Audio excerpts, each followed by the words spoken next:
बंदी छोड़ सतगुरु रामपाल जी परमेश्वर जी की जय हो। परमपिता परमात्मा सारी सृष्टि के रचनहार कुल मालिक असंख्य ब्रह्मांडों के स्वामी जगत गुरु तीनों लोकों में प्रवेश करके सबका भरण पोषण करने वाले राजाधिराज आत्माधार नाथों के नाथ देवों के देव महादेव सर्वेश्वर महेश्वर मृत्युंजय अजरो अमर आदि अनादि सनातनी प्रभु जगत पिता जगदीश्वर श्री श्री 1008 की उपाधि के वास्तविक अधिकारी अकाल मूरत सौद स्वरूपी राम वासुदेव सर्वगतम ब्रह्म परम पूज्य प्रथम पूज्य परम संत परम पुरुष परम धनी परम दयालु सत्य कबीर हक्का कबीर अल्लाह अकबर बाखबर अल्लाह ताला जगत के तारणहार जगत के मुक्तिदाता जगत के जगन्नाथ हारे के सहारे हिंदुओं के राम मुसलमानों के अल्लाह सिखों के वाहे गुरु ईसाइयों के मसीह दया के सागर दयानिधि करुणा के सागर करुणानिधि स्वयंभू परिभू संकट मोचन कष्ट हरण मंगल करण दुख भंजन अविगत कबीर निर्विकार निर्विषम परमात्मा अलय अलेख सतगुरु आदि अनादि सतगुरु असली मर्यादा पुरुषोत्तम असली राम असली कृष्ण असली घनश्याम असली मुरारी राजाओं के राजा महाराजाओं के महाराजा शहंशाहों के शहंशाह सम्राटों के सम्राट भगवानों के भगवान अल्लाहों के अल्लाह प्रभुओं के प्रभु मसीहाओं के मसीह सच्चे वाहे गुरु बाबाओं के बाबा पीरों के पीर सेठों के सेठ जगत सेठ सावड़सा सेठ सर्वगुण संपन्न अनंत कोटि कलाओं के स्वामी अनंत कोटि ब्रह्मांडों के नायक योगियों में महायोगी ध्यानियों में महाध्यानी सिद्धों में परम सिद्ध ज्ञानियों में तत्व ज्ञानी ब्रह्म ज्ञानी महाज्ञानी परम ज्ञानी सर्वश्रेष्ठ ज्ञानी विज्ञानी युवा कबीर समरथ कबीर असमवात अमित ओजा सच्चे रहनुमा करीम अल्लाह सुभान अल्लाह दुनिया के अंतिम पैगंबर 8 सितंबर 1951 से गांव धनाना जिला सोनीपत हरियाणा भारतवर्ष की पावन भूमि पे प्रकट रियल कल्कि भगवान श्री नारायण साकार हरि श्री बाबा साहेब नूर अनंत परमात्मा संत शिरोमणि सतगुरु रामपाल जी परमेश्वर जी के चरण कमल में साध संगति से जुड़े हुए देश विदेश से आप और हम सभी सत्सेवक भाई बहनों का अनंत कोटि दंडवत प्रणाम। सत्साई भाई और बहनों, दया परमपिता परमेश्वर जी की सतगुरु रामपाल जी की जिनके विशेष आशीर्वाद से शुभ आशीर्वाद से उन्हीं के कर कमल से लिखित पवित्र पुस्तक जीने की राह के ऊपर वीडियो बनाने की श्रृंखला जारी है। इसी श्रृंखला में आज हमारा ये 12वें नंबर का वीडियो है। प्रत्येक वीडियो में गुरुदेव भगवान के आशीर्वाद से हमें भक्ति मार्ग के संबंध में बहुत सारी नई नई बातें प्राप्त हो रही हैं। भाई और बहनों, ये पवित्र पुस्तक जीने की राह आपका जीवन अवश्य बदल देगी यदि आपने इस पुस्तक को गौर से एक बार पूरा पढ़ा तो। और यदि आप सतगुरु रामपाल जी के YouTube पर सत्संग सुनने लग जाएंगे तो आपका सब कुछ ही पलट जाएगा। आपको वास्तव में इस बात का पता चलेगा कि मेरा जन्म क्यों हुआ है, ये मनुष्य योनि स्त्री या पुरुष की मुझे क्यों प्राप्त हुई है। यदि मैं इस मनुष्य शरीर को बच्चे पैदा करके उनका पालन पोषण करके और अंत में मर जाता हूं तो यह कार्य तो अन्य योनियों में पशु पक्षी भी कर रहे हैं। फिर भला मेरे में और पशु पक्षियों के जीवन में क्या अंतर रह गया। यदि परमात्मा ने मुझे अन्य योनियों से सर्वश्रेष्ठ स्त्री या पुरुष का ये मनुष्य शरीर प्रदान किया है तो अवश्य इसका कार्य भी कुछ विशेष है जिसको मैं अभी जानता नहीं हूं। ये जानकारी आपको सतगुरु की पवित्र पुस्तकें पढ़ने से या फिर YouTube पर उनके सत्संग सुनने से ही प्राप्त होगी। तो आप जी उसे प्रार्थना करेंगे, यदि आपने अभी तक जीने की राह पुस्तक पर बन रहे वीडियो को शुरू से देखना प्रारंभ नहीं किया है तो पार्ट नंबर 1 से देखना जरूर शुरू करें, क्योंकि पार्ट नंबर 1 इसकी भूमिका है और भूमिका को अच्छे से देखे बिना पढ़े बिना आगे का वीडियो समझना थोड़ा मुश्किल है। तो आज के वीडियो में हम शुरू करेंगे पार्ट नंबर 12। पिछले वीडियो में गुरुदेव भगवान ने हमें बताया कि किस प्रकार से संतों के सत्संगों ने संत की शरण में जाने से परिवार जो बर्बादी के कगार पे थे, विनाश के मुहाने पे थे, आज वो संत परिवार बन चुके हैं, ऋषि परिवार बन चुके हैं। उनका घर परमेश्वर ने स्वर्ग बना दिया है जिनका घर नरक बना हुआ था। फिर गुरुदेव ने एक विधवा औरत रामों की कथा हमें बताई कि रामों का पति शादी के कुछ ही वर्षों बाद में मर गया था। उसका एक पुत्र था करमपाल, जो बड़ा होकर कुसंगति में पड़ने के कारण शराब पीने लग गया था और चोरी करने लग गया था। और कैसे उस रामो की पड़ोसन एक दिन अपने गुरुजी को भोजन करवाने के लिए, खीर बनाने के लिए, दूध लेने के लिए रामो के घर गई और रामो से उसने सत्संग में चलने की बात कही।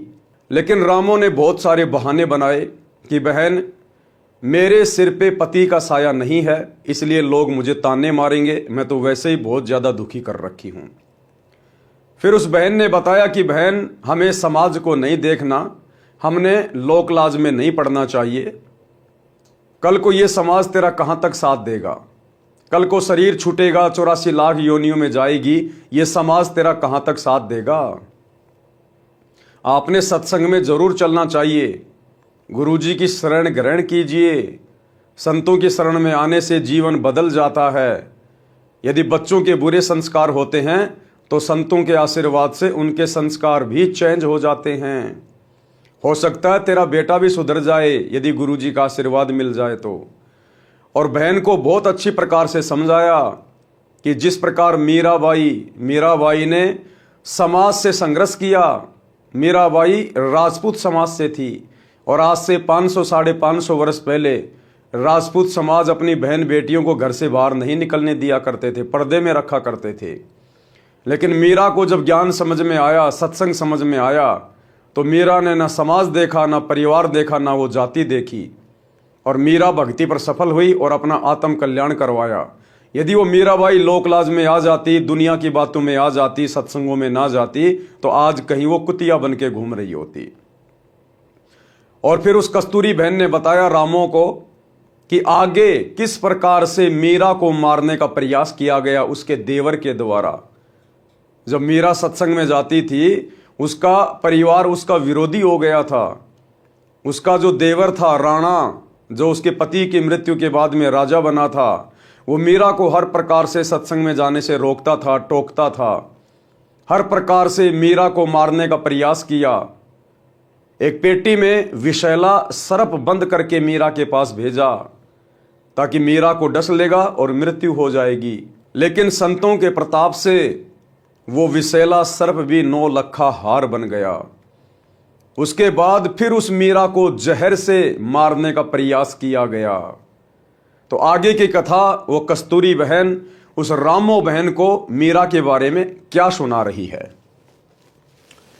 मीराबाई को विष से मारने की व्यर्थ कोशिश, यानी फिर उस राणा ने, मीराबाई के देवर ने, जब मीराबाई ने सत्संग में जाना नहीं छोड़ा कि भाड़ में जाओ समाज, भाड़ में जाओ ये जाति, आज यदि संतों के शरण में जाकर मैंने अपना आत्म कल्याण नहीं करवाया, इस मनुष्य शरीर से यदि मैंने भक्ति नहीं की, तो अगला जन्म मेरा 84 लाख योनियों में होगा, तब ये समाज मेरे क्या काम आएगा। तो राणा ने फिर से प्रयास किया कि मीरा को कैसे रोका जाए, ये तो बदनामी का कारण बन गई समाज में। तो एक सपेरे से जहर मंगवाया मीराबाई को पिलाकर मारने के लिए। मीराबाई को विष से मारने की व्यर्थ कोशिश। एक सपेरे से कहा कि भयंकर विष ला दे जिसे जीभ पर रखते ही व्यक्ति मर जाए। ऐसा विष लाया गया। राजा ने मीरा से कहा कि ये विष पी ले, अन्यथा तेरी गर्दन काट दी जाएगी। मीरा का देवर एक हाथ में तलवार लेके खड़ा है, एक हाथ में वो जहर का प्याला लेके खड़ा है और कह रहा है या तो जहर पी ले, अन्यथा आज तेरी गर्दन काटूंगा। तो मीराबाई ने सोचा गर्दन काटेगा तो दर्द होगा, मारना तो इसने है ही, क्यों ना मैं जहर पी लेती हूं। तो मीराबाई ने अपने परमात्मा को याद करके और वो जहर का प्याला पी लिया। और आगे फिर क्या होता है। मीरा ने सोचा कि गर्दन काटने से तो पीड़ा होगी, विष पी लेती हूं। मीरा ने विष का प्याला परमात्मा को याद करके पी लिया, लेकिन उन्हें कुछ नहीं हुआ। सपेरा बुलाया और उससे कहा कि यह नकली विष लाया है। सपेरे ने कहा कि वह प्याला कहाँ है। उसे प्याला दिया गया। सपेरे ने उस प्याले में दूध डालकर एक कुत्ते को वही पिला दिया। कुत्ता दूसरी बार जीभ भी नहीं लगा पाया और मर गया। मीरा की रक्षा किसने की? आज भी आध्यात्मिक ज्ञान से अपरिचित भगत समाज यही मानता है कि मीरा के विष को यानी जहर को श्री कृष्ण जी ने अमृत बनाया था। भाई और बहनों, जिस समय ये लीला हुई उस समय मीराबाई ने श्री कृष्ण जी की भक्ति छोड़ दी थी। मीराबाई को पता चल गया था कि श्री कृष्ण जी पूर्ण परमात्मा नहीं है। श्री कृष्ण जी की भक्ति करने से ये जीव 84 लाख योनियों के कष्ट से छुटकारा प्राप्त नहीं कर सकता। श्री कृष्ण अर्थात विष्णु जी तो स्वयं 84 लाख योनियों में जाते हैं, पशु पक्षी की योनियों में भयंकर कष्ट भोगते हैं, क्योंकि मीरा को कबीर परमात्मा मिल गए थे। मीरा को सच्चा सत्संग मिल गया था। उसके बाद मीरा ने मंदिर में जाना छोड़ दिया था, श्री कृष्ण जी की भक्ति करना छोड़ दिया था और ज्यादा से ज्यादा अपने गुरुदेव के सत्संग में जाया करती थी। मीरा को कबीर जी ने रविदास जी से उपदेश दिलवा दिया था। अन्यथा भाई और बहनों, विचार करने की बात है, यदि मीराबाई के जहर को श्री कृष्ण जी ने ही अमृत बनाया होता तो श्री कृष्ण जी की खुद जहरीले तीर से मृत्यु नहीं होती। आप सबको पता है, त्रेता युग में विष्णु जी रामचंद्र रूप में आए और अपने स्वार्थ के लिए बाली से सैन्य सहायता प्राप्त करने के लिए सीता को रावण से युद्ध करके छुड़वा कर लाने के लिए सुग्रीव के साथ में एग्रीमेंट किया गया था। सुग्रीव ने कहा कि आप मेरे को राज्य दिला दो किष्किंधा का, मेरे भाई को मारकर, मैं आपकी सैन्य मदद कर दूंगा। तो श्री रामचंद्र जी ने अपने स्वार्थ के लिए पेड़ की ओट लेकर धोखे से बाली को तीर मारा।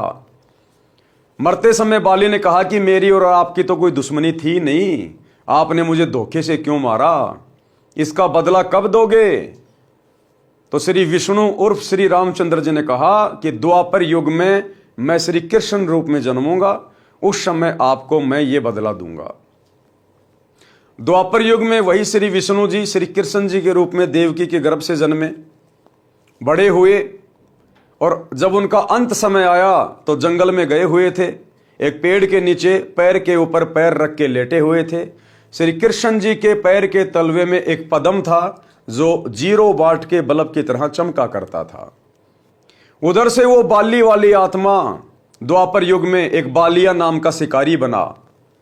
वो जंगल में शिकार करने के लिए गया हुआ था और उसके पास जो तीर था वो तीर लोहे से बुझा हुआ था, वो तीर जहर से बुझा हुआ था। और उसने श्री कृष्ण जी के पैर में चमक रहे पद्म को एक हिरण की आंख समझकर और निशाना लगा दिया और श्री कृष्ण जी के पैर में वो तीर जा लगा और श्री कृष्ण जी तीर लगते ही जोर जोर से चिल्लाने लगे, हाय मर गया, हाय मर गया। बालिया दौड़ के गया और देखा कि लगता है कोई इंसान मर गया। पास जाके देखा कि ये तो राजा है, हाथ जोड़े कि हे भगवान, मुझे तो पता नहीं था, मैंने तो हिरण की आंख समझ के तीर मारा, धोखे से लग गया। तब श्री कृष्ण जी ने कहा कि बालिया, ये तेरा दोष नहीं है, तूने अपना बदला पूरा कर लिया। अब बालिया बोला, भगवान आप राजा, मैं एक गरीब आदमी, आपका और मेरा क्या अदला बदला। तब श्री कृष्ण जी ने पूरी राम कहानी बताई कि ऐसे ऐसे त्रेता युग में तू सुग्रीव का भाई बाली था और मैंने तेरे को धोखे से मारा था और आज तूने भाई अपना बदला ले लिया। और कुछ ही समय उपरांत श्री कृष्ण जी की उस जहर से बुझे हुए तीर से मृत्यु हो जाती है। तो विचार करो भाई और बहनों, श्री कृष्ण जी की स्वयं की मृत्यु जहरीले तीर से हुई। वो श्री कृष्ण जी मीराबाई के जहर को अमृत में कैसे बदल सकता है? अगर इतनी पावर थी, इतनी सामर्थ्यता थी, तो खुद जहरीले तीर से क्यों मरा? ये विचारणीय विषय है, विचार करने की बातें हैं। जिस समय मीराबाई ने जहर का प्याला पिया और वो जहर अमृत में परिवर्तित हुआ, उस समय मीराबाई ने श्री कृष्ण जी की भक्ति को त्याग दिया था, क्योंकि उन्हें रविदास जी की शरण प्राप्त हो चुकी थी। इसलिए मीराबाई की जान बची। तो राणा ने देखा कि यह तो जहर पिलाने से भी नहीं मरी। उसके बाद में राणा ने मीराबाई को छूट दे दी और 2-4 बॉडीगार्ड उसके साथ भेजने शुरू कर दिए, ताकि लोग ये ना कहें कि यह अकेली जाती है। तो भाई और बहनों, इसी प्रकार यदि हम थोड़ा सा संघर्ष करेंगे, जिन परिवारों में आप जियों को आसानी से सत्संग नहीं सुनने दिया जाता, आप माता बहनों को सत्संगों में नहीं जाने दिया जाता, आप माता बहनें थोड़ी सी हिम्मत करें, थोड़ी सी दृढ़ता अपने अंदर लेके आए। ये मीराबाई के उदाहरण आप और हम जो सुनते हैं, ये हमें शिक्षा देती हैं ये कथाएं। आज यदि आपने परिवार की लोक लाज में आकर, अपने पति या ससुर के दबाव में आकर, यदि आज आपने संत की शरण ग्रहण नहीं की, जो कि पृथ्वी पे आए हुए हैं, अगले जन्म में 84 लाख योनियों में डेरा होगा। उस समय ना आपका वो पति काम आएगा, ना आपकी सास और ससुर काम आएंगे। जो वस्तु आपके काम आनी थी, आपका गुरु, वो भक्ति धन, वो आपने लोकलाज में आकर अपने से दूर रखी। इसलिए मीराबाई की कथा हमें संघर्ष करने की प्रेरणा देती है। राजा ने देख लिया कि यह किसी तरह मरने वाली नहीं है, तब उसको मंदिर में जाने से नहीं रोका। अंत में राणा को सरेंडर करना पड़ा, यानी भगत की दृढ़ता के सामने उसने संघर्ष किया। जब मीराबाई 550 साल पहले संघर्ष कर सकती है, तो आजकल तो सरकार ने माता बहनों को बहुत सारे अधिकार दे रखे हैं। आज माता बहनें संघर्ष क्यों नहीं कर सकती? लेकिन संघर्ष उस समय करेंगी जब थोड़े बहुत गुरुदेव के सत्संग सुनना शुरू करेंगी, जब उन्हें अपने आत्म कल्याण की चिंता होगी कि भक्ति करना कितना अनिवार्य है, चाहे स्त्री हो चाहे पुरुष हो। आज अगर भक्ति नहीं की तो ये पति, ये कार, ये कोठी, ये इज्जत, ये जायदाद सब यहीं की धरी रह जाएगी। अगले जन्म में मैं कुतिया बन के घूमूंगी, तब मेरा पति, मेरा कोई बचाव नहीं करेगा। तो जब हम गुरुदेव के सत्संग सुनेंगे, पुस्तकें पढ़ेंगे, हमारे अंदर भक्ति की प्रेरणा उठेगी, और फिर यदि कोई समस्या आती है घर परिवार में, तभी तो हम संघर्ष करेंगे। तो सबके घर में मोबाइल है, दिन भर में फालतू के शॉर्ट वीडियो, रील वगैरह देखते हो, दुनिया भर के फालतू के अश्लील वीडियो देखते रहते हो। थोड़ा थोड़ा कोशिश करो, गुरुदेव के यूट्यूब पर सत्संग सुनो। राजा ने देख लिया कि यह किसी तरह मरने वाली नहीं है, तब उसको मंदिर में जाने से नहीं रोका। उसके साथ कई नौकरानी तथा पुरुष रक्षक भी भेजने लगा कि लोग ये नहीं कहेंगे कि आवारागर्दी में जाती है। मीराबाई को सतगुरु की शरण मिलना, फिर वो कस्तूरी बहन जो खीर के लिए दूध लाने गई थी रामो बहन के पास में, अब वो रामो बहन को फिर आगे बता रही है कि किस प्रकार से मीराबाई को सतगुरु ने अपनी शरण में लिया। जिस श्री कृष्ण जी के मंदिर में मीराबाई पूजा करने जाती थी, उसके रास्ते में एक छोटा बगीचा था, उसमें कुछ घनी छाया वाले वृक्ष भी थे। उस बगीचे में परमेश्वर कबीर जी तथा संत रविदास जी सत्संग कर रहे थे। सुबह के लगभग 10 बजे का समय था। मीरा जी ने देखा कि यहां परमात्मा की चर्चा या कथा चल रही है। कुछ देर सुनकर चलते हैं। परमेश्वर कबीर जी ने सत्संग में संक्षिप्त सृष्टि रचना का ज्ञान सुनाया।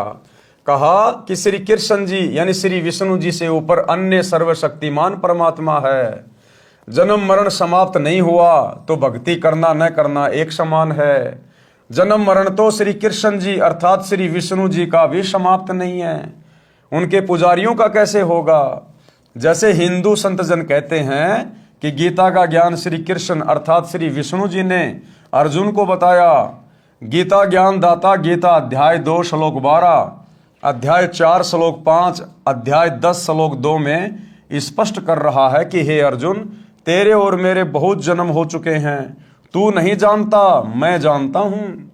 इससे स्वयं सिद्ध है कि श्री कृष्ण जी का भी जन्म मरण समाप्त नहीं है, यह अविनाशी नहीं है। इसलिए गीता अध्याय 18 श्लोक 62 में गीता बोलने वाले ने कहा है कि हे भारत, तू सर्वभाव से उस परमेश्वर की शरण में जा, तू सर्वभाव से उस परमेश्वर की शरण में जा। उस परमेश्वर की कृपा से ही तू सनातन परम धाम को तथा परम शांति को प्राप्त होगा। गीता बोलने वाला भगवान अर्जुन को कह रहा है अध्याय 18 श्लोक 62 में कि हे भारत, तू सर्वभाव से उस परमेश्वर की शरण में जा जिसकी शरण में जाने से तू परम शांति को और सनातन परम धाम को प्राप्त होगा। यानी गीता बोलने वाले भगवान ने अपनी भक्ति को कैंसिल कर दिया कि मेरी भक्ति करने से जन्म मरण का रोग नहीं कटेगा, मेरी भक्ति करने से तुझे वो परम सनातन धाम जहां जाने के बाद वापस जन्म मरण में नहीं आना होता, तुझे वो प्राप्त नहीं हो सकता। मेरी भक्ति करते रहने से तेरे को परम शांति नहीं मिल सकती। अगर दुनिया ये सोचती है कि श्री कृष्ण जी ने गीता जी का ज्ञान कहा है, तो श्री कृष्ण जी ने अपनी खुद की भक्ति को रिजेक्ट कर दिया कि अर्जुन, मेरी भक्ति से तुझे कुछ नहीं मिलने वाला।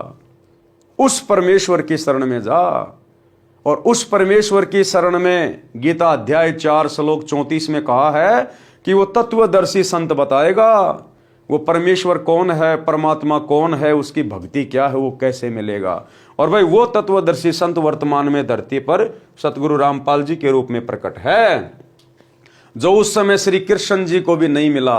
आज आप और हमारा सौभाग्य परमात्मा धरती पे प्रकट है। परमेश्वर कबीर जी के मुख कमल से ये वचन सुनकर परमात्मा के लिए भटक रही आत्मा को नई रोशनी मिली। यानी मीराबाई को एकदम से झटका लगा, अरे मीराबाई तो मोक्ष के लिए भक्ति कर रही थी, और जब संतों के सत्संग में सुना कि श्री कृष्ण जी का भी जन्म मरण है, ये उनके भक्तों का कहां से जन्म मरण समाप्त कर देंगे, तो मीरा को बड़ा झटका सा लगा। सत्संग के उपरांत मीराबाई जी ने प्रश्न किया कि हे महात्मा जी, आपकी आज्ञा हो तो शंका का समाधान करवाऊं। कबीर जी ने कहा कि प्रश्न करो बहन जी। प्रश्न, हे महात्मा जी, आज तक मैंने किसी से नहीं सुना कि श्री कृष्ण जी से ऊपर भी कोई परमात्मा है। आज आपके मुख से सुनकर मैं दोराहे पर खड़ी हो गई हूं। मैं मानती हूं कि संत झूठ नहीं बोलते।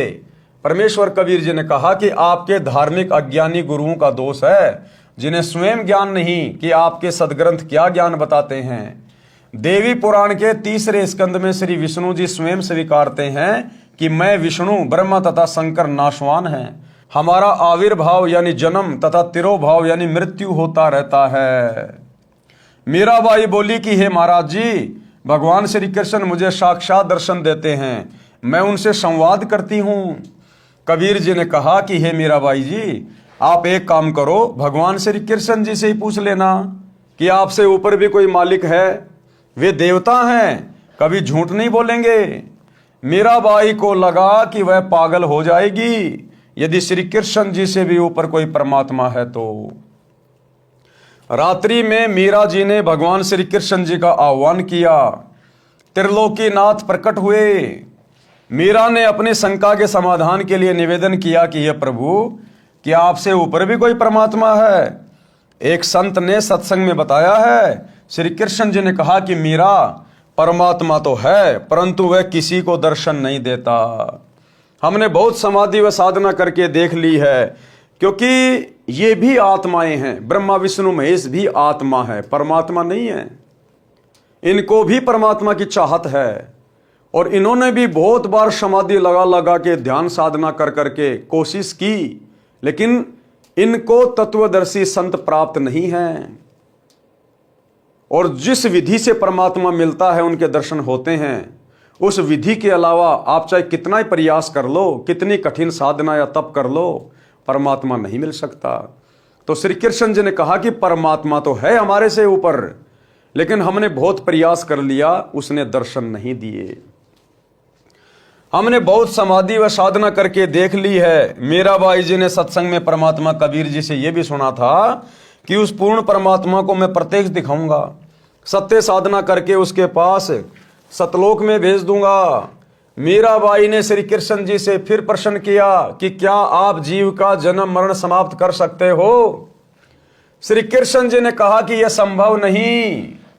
कबीर जी ने कहा था कि मेरे पास ऐसा भक्ति मंत्र है जिसे जन्म मरण सदा के लिए समाप्त हो जाता है, वह परम धाम प्राप्त होता है, जिसके विषय में गीता अध्याय 15 श्लोक 4 में कहा है कि तत्व ज्ञान तथा तत्वदर्शी संत की प्राप्ति के पश्चात परमात्मा के उस परम पद की खोज करनी चाहिए जहां जाने के पश्चात साधक फिर लौटकर संसार में कभी नहीं आते। उसी एक परमात्मा की भक्ति करो। मीराबाई ने कहा कि हे भगवान श्री कृष्ण जी, संत जी कह रहे थे कि मैं जन्म मरण समाप्त कर देता हूं, अब मैं क्या करूं, मुझे तो पूर्ण मोक्ष की चाहत है। श्री कृष्ण जी बोले कि मीरा, आप उस संत की शरण ग्रहण करो। श्री कृष्ण जी ने क्या कहा, अपना कल्याण कराओ। मुझे जितना ज्ञान था वह बता दिया। मीरा अगले दिन मंदिर नहीं गई, सीधी संत जी के पास अपनी नौकरानियों के साथ गई तथा दीक्षा लेने की इच्छा व्यक्त की तथा श्री कृष्ण जी से हुई वार्ता भी संत कबीर जी से साझा की। उस समय छुआछात चरम पर थी। ठाकुर लोग अपने को सर्वोत्तम मानते थे। परमात्मा मान बढ़ाई वाले प्राणी को कभी नहीं मिलता। मीराबाई की परीक्षा के लिए कबीर जी ने संत रविदास जी से कहा कि आप मीरा राठौड़ को प्रथम मंत्र दे दो, ये मेरा आपको आदेश है। संत रविदास जी ने आज्ञा का पालन किया। संत कबीर परमात्मा जी ने मीरा से कहा कि बहन जी, वो बैठे संत जी, उनके पास जाकर दीक्षा ले ले। बहन मीरा जी तुरंत रविदास जी के पास गई और बोली, संत जी दीक्षा देकर कल्याण करो। संत रविदास जी ने बताया कि बहन जी, मैं चमार जाति से हूं। यानी मीराबाई का अंतःकरण चेक करना चाहते थे कि ये ठाकुरों की लड़की है, कल को समाज पता नहीं इसको क्या क्या कहेगा। और उसके बाद यदि नाम दीक्षा लेने के बाद इसने अपने गुरुजी में दोष देख लिया तो फिर ये पाप की भागी बन जाएगी।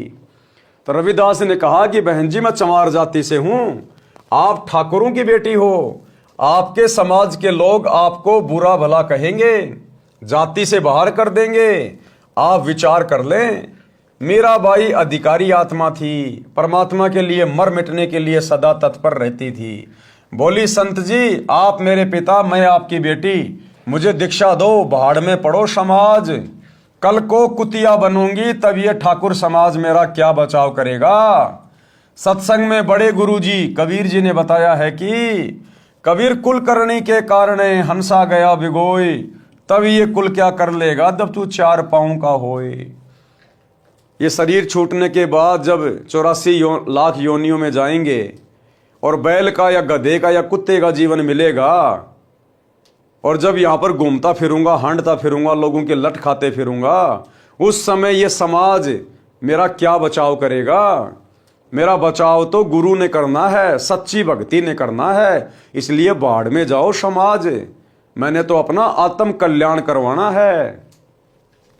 शब्दार्थ, कबीर परमेश्वर जी सतर्क कर रहे हैं कि हे भगत, जो कुल परिवार व समाज की शर्म के कारण भक्ति नहीं करते, कहते हैं कि घर परिवार वाले व संसार के व्यक्ति मजाक करेंगे कि नाम दीक्षा लेकर दंडवत प्रणाम करते हो, अन्य देवी देवताओं की पूजा नहीं करते हो, श्राद्ध पिंडदान नहीं करते हो, तुम्हें शर्म आनी चाहिए। उन्होंने अपना मानव जीवन नष्ट कर लिया। भक्ति न करने से जब 4 पैर के पशु यानी गधे, कुत्ते, सुअर, बैल आदि बनोगे, तब ये कुल व संसार के व्यक्ति क्या बचाव करेंगे। भक्ति ने बचाव करना था, वह की नहीं, इसलिए भक्ति करो। इसलिए भाई सच्चे सतगुरु की शरण में आके भक्ति शुरू कर दीजिए। भक्ति बहुत आवश्यक है। ये मनुष्य शरीर स्त्री या पुरुष का केवल हमें भक्ति के लिए मिलता है। संत रविदास जी उठकर संत कबीर जी के पास गए और सब बात बताई। परमात्मा बोले कि देर ना कर, ले आत्मा को अपने शरण में। उसी समय संत रविदास जी ने बहन मीरा को प्रथम मंत्र केवल 5 नाम दिए। ये 5 नाम शरीर में बने कमलों को खोलने वाले हैं, राधा स्वामी पंथ वाले नहीं हैं तथा ना दामाखेड़ा गद्दी वाले से दिए जाने वाले हैं। उनसे भिन्न मोक्ष में सहयोगी मंत्र हैं। मीराबाई को बताया कि ये इनकी पूजा नहीं है, इनकी साधना है। इनके लोक में रहने के लिए, खाने पीने के लिए जो भक्ति धन चाहिए वो इन मंत्रों से ही मिलता है। यहाँ का ऋण उतर जाता है, फिर मोक्ष के अधिकारी होते हैं। परमात्मा कबीर जी तथा संत रविदास जी वहाँ 1 महीना रुके। मीराबाई पहले तो दिन में घर से बाहर जाती थी, फिर रात्रि में भी सत्संग में जाने लगी, क्योंकि सत्संग दिन में कम तथा रात्रि में अधिक होता था। कोई दिन में समय निकाल लेता, कोई रात्रि में। मीरा के देवर राणा जी मीरा को रात्रि में घर से बाहर जाता देखकर जल भुन गए। परंतु मीरा को रोकना तूफान को रोकने के समान था, क्योंकि मीराबाई को आत्म कल्याण का चस्का लग गया, मीराबाई को ज्ञान समझ में आ गया, मीराबाई सही ठोर ठिकाने संत के चरणों में लग गई।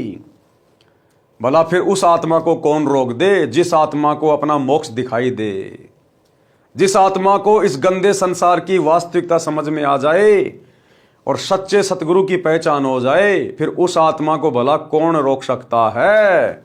उस आत्मा को रोकना तो तूफान को रोकने के समान है। तो उसके देवर ने देखा भाई ये तो बिल्कुल भी मानने वाली नहीं है, पहले तो दिन में जाती थी, अब ये रातों को भी जाने लग गई। इसलिए राणा जी ने अपनी मौसी जी यानी मीरा की माता जी को बुलाया और मीरा को समझाने के लिए कहा कि इसने हमारी इज्जत का नाश कर दिया। बेटी माता की बात मान लेती है। मीरा की माता ने मीरा को समझाया, मीरा ने उसका तुरंत उत्तर दिया। एक शब्द के माध्यम से गुरुदेव भगवान ने मीराबाई और मीराबाई की जो मां थी उन दोनों के बीच की वार्ता को समझाया है।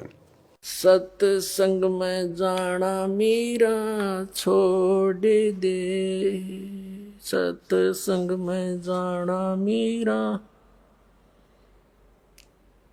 आए मारी लोग करें तकरार, सत्संग में जाना मीरा छोड़ दे, आए मारी लोग करें तकरार, सत्संग में जाना मीरा छोड़ दे, सत्संग में जाना मीरा छोड़ दे, हाय मारी लोग करें तकरार, सत्संग में जाना मीरा छोड़ दे, सत्संग में जाना मेरा ना छूटेरी, सत्संग में जाना मेरा ना छोटेरी, हारी चाहे जड़ के मरो संसार, सत्संग में जाना मेरा, हारी चाहे जल के मरो संसार, सत्संग में जाना मेरा, थारे सत्संग के राह में है, थारे सत्संग के राह में है, आए वहाँ पर रहते हैं काले नाग, कोई कोई नाग तन डस लेवे, आए वहाँ पर रहते हैं काले नाग, कोई कोई नाग तन डस लेवे, जब गुरु जी की मेरे फेरी, जब गुरुओं की मेरे फेरे, आरी वस गंडे वे बने जाव, सत्संग में जाना मेरा ना छुटेरी, हारी व तो सरप गंडे वे बने जाव, सत्संग में जाना मेरा, सत्संग में जाना मीरा छोड़ दे, सत्संग में जाना मीरा छोड़ दे, आए मारी लोग करें तकरार, सत्संग में जाना मीरा छोड़ दे, सत्संग में जाना मेरा ना छूटेरी, सत्संग में जाना मेरा ना छूटेरी, हारी चाहे जड़ के मरो संसार, सत्संग में जाना मेरा, थारे सत्संग के राह में है, वह माता डराना चाहती है बेटी को, संग के राह में आए वहाँ पर रहते हैं बब्बर शेर, कोई कोई शेर तन खा लेवे, कोई कोई शेर तन खा लेवे, जब गुरु जी की मेहर होवेरी, जब सतगुरु जी की मेहर होवेरी। हारी वो तो शेरों के गिदड़ बने जावे, सत्संग में जाना मेरा ना छुटेरी। हारी वो तो शेरों के गिदड़ बने जावे, सत्संग में जाना मेरा ना छुटेरी। तुम थारे सत्संग के बीच में है, थारे सत्संग के बीच में। हाँ ये वहाँ पर रहते हैं साधु संत, कोई कोई संत तन ले रमे। हाँ ये वहाँ पर रहते हैं साधु संत, कोई कोई संत तन ले रमे। तेरे री मन में माता पाप है री, तेरे री मन में माता पाप है री। वो संत मेरे माँ बाप है री, वो संत मेरे माँ बाप है री। हारी वह तो कर देंगे बेड़ा पार, सत्संग में जाना मेरा ना छुटेरी। हारी वे तो कर देंगे बेड़ा पार, सत्संग में जाना मेरा ना छुटेरी। सत्संग में जाना मेरा छोड़ दे, सत्संग में जाना मेरा छोड़ दे। हाँ ये मारी लोग करें तकरार, सत्संग में जाना मेरा छोड़ दे। सत्संग में जाना मेरा ना छोटेरी, सत्संग में जाना मेरा ना छोटेरी। हारी चाहे जड़ के मरो संसार, सत्संग में जाना मेरा ना छूटेरी। वो तो जात चमार है, वो तो जात चमार है, इसमें हमारी आर है, इसमें हमारी आर है। तेरे री लिख माता चमार है री, तेरे लिख माता चमार है री। मेरा सिरजन और हरी, मेरा सिरजन और हरी। हरी व तो मीरा के गुरु रविदास, सत्संग में जाना मेरा ना छुटेरी। हरी व तो मीरा के गुरु रविदास, सत्संग में जाना मेरा ना छुटेरी। शब्दार्थ। मीराबाई की माता ने कहा कि हे मीरा, तू सत्संग में जाना बंद कर दे। संसार के व्यक्ति हमारे विषय में गलत बातें करते हैं। मीरा ने कहा कि हे माता, मैं सत्संग में जाना बंद नहीं करूंगी। संसार भले ही ईर्ष्या की आग में जलकर मर जाए। माता ने मीरा को भय कराने के लिए बताया कि जिस रास्ते से तू रात्रि में सत्संग सुनने के लिए जाती है, उस रास्ते में सर्प तथा सिंह रहते हैं, वे तुझे मार देंगे। मीरा ने उत्तर दिया कि मेरे गुरुजी इतने समर्थ हैं। क्या कहा मीरा ने? कि मेरे गुरुजी इतने समर्थ हैं, वे कृपया करेंगे तो शेर भी गीदड़ की तरह व्यवहार करेंगे, गीदड़ की तरह। और सर्प ऐसे निष्क्रिय हो जाएंगे जैसे गंडेवे प्राणी होते हैं, जो सर्प जैसे आकार के होते हैं परंतु 6 या 8 इंच के लंबे और आधा इंच गोलाई के मोटे होते हैं, वे डसते नहीं हैं। मीरा की माता ने फिर कहा कि सत्संग सुनने वाले स्थान पर कुछ युवा भगत पुरुष भी रहते हैं, कोई तेरे को कहीं ले जाएगा और गलत कार्य करेगा। मीरा ने उत्तर दिया कि हे माता, आपके मन में दोष है, इसलिए आपके मन में ऐसे विचार आए हैं। हे माता, वे संत व भगत तो मेरे माता पिता के समान हैं, वे ऐसा गलत कार्य नहीं करते। मीरा की माता ने छुआछात के कारण मीरा को रोकना चाहा और कहा कि हे मीरा, तेरा गुरु रविदास तो अनुसूचित जाति का चमार है, इससे हम राजपूतों की बेइज्जती हो रही है। सत्संग में जाना बंद कर दे। मीरा ने कहा कि हे माता, आपके विचार से मेरे गुरुजी अनुसूचित जाति के चमार हैं। मेरे लिए तो मेरे परमात्मा हैं, मैं उनकी बेटी, वे मेरे पिता हैं। सत्संग में जाना बंद नहीं होगा। जब ज्ञान समझ में आ जाता है, अपने आत्मा के कल्याण की तरफ आत्मा आगे को बढ़ने लगती है, फिर ये समाज, ये परिवार कुछ भी नहीं कर सकता, कुछ भी, क्योंकि फिर हमारे साथ में सतगुरु हो जाता। सतगुरु, जो सतगुरु मीराबाई के साथ में था और सारी बाधाएं परमात्मा साफ करता चला गया। अब ये सारी की सारी जो कथा है वो कस्तूरी बहन उस रामो बहन को बता रही है, जिस रामो बहन का पति युवा अवस्था में मर गया था, जिसका एक लड़का था जो बड़ा होकर चोरी करने लग गया, शराब पीने लग गया, बेचारी दुखी रहती थी। तो वो कस्तूरी बहन जब उसके पास दूध लेने गई तो उसको सारी बातें बता रही थी। ये कथा सुनकर राम प्यारी यानी रामो की आंखें सी खुल गई। अगले दिन कस्तूरी के साथ सत्संग में गई और एक सत्संग सुनते ही दीक्षा ले ली। फिर एक दिन के भोजन की सेवा मांगी। सब परिवारों ने कहा कि बहन, हम अपनी सेवा नहीं छोड़ सकते, क्योंकि उनके गुरुजी आए हुए थे महीने 2 महीने के लिए, सभी का नंबर बंधा हुआ था गुरुजी को भोजन करवाने का।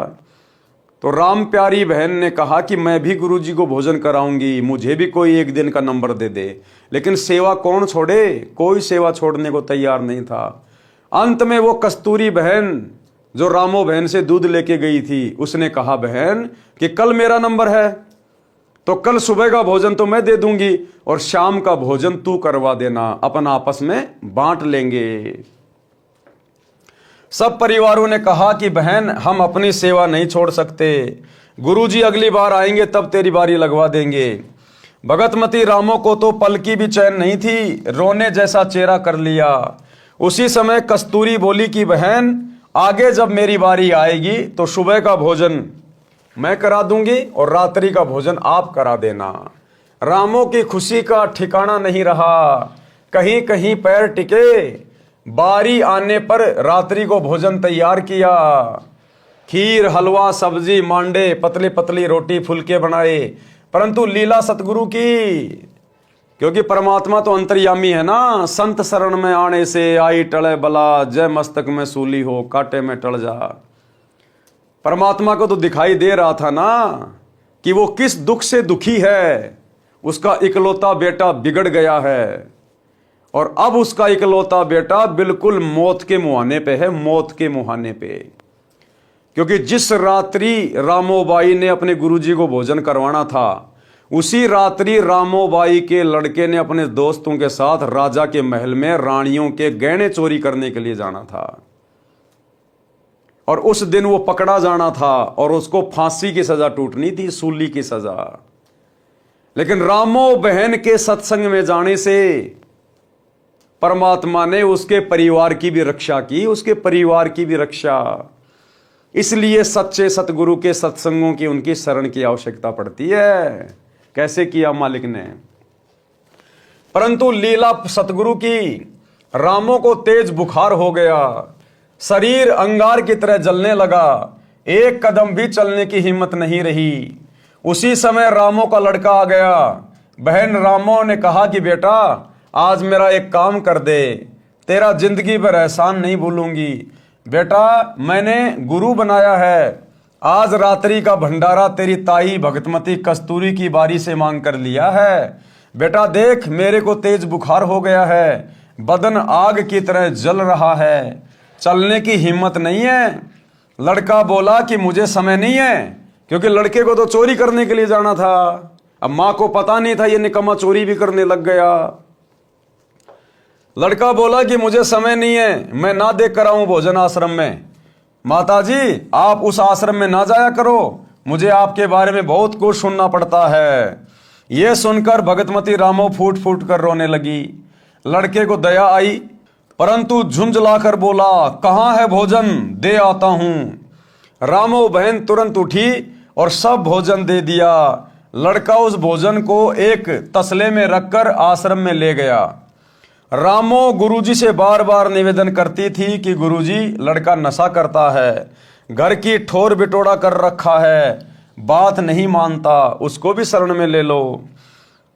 अगले दिन लड़के को आश्रम में देखकर अन्य भगत तथा भगतमती कहने लगे कि गुरुजी ने सुन ली रामो दुखिया की, बेटा स्वयं भोजन लेकर आ गया। गुरुजी को पता चला तो हर्ष हुआ कि बेटी रामो बस गई, यानी अब उसका घर सुरक्षित हो गया, घर उसका सुरग बन गया क्योंकि उसका बेटा आ गया। सुन ली भगवान ने। लड़का बोला महाराज जी मेरी माता जी को जवर हो गया है, मैं भेजा हूं, भोजन करो। संत जी भोजन के लिए बैठ गए और सोचा लड़का पहली बार आया है, कुछ ज्ञान सुना दूं। संत जी ने कहना शुरू किया कि बेटा माता पिता की सेवा करनी चाहिए, उनकी आज्ञा का पालन करना चाहिए, मोक्ष के लिए गुरु बनाकर सत्य भक्ति करनी चाहिए। नशे ने तो बड़े बड़े घर उजाड़ दिए। लड़का तो जला भुना बैठा था, उसे तो पल पल की देरी महसूस हो रही थी क्योंकि उस रात्रि में उसने अपने साथी चोरों के साथ राजा के घर में चोरी करने जाना था। रात्रि के 12 बजे नगर से बाहर मंदिर में इकट्ठा होकर चोरी करने जाना था। उनकी कल्पना थी कि रानियों के महंगे महंगे हार होते हैं, वे चुरा कर लाएंगे, माला माल हो जाएंगे।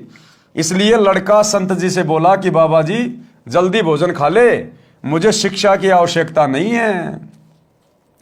संत जी को अच्छा सा नहीं लगा, मन में विचार किया कि रामो वास्तव में दुखी है इस शैतान से। खाना खाते ही बिना बर्तन धोए बर्तन उठाकर चल पड़ा नगर की ओर।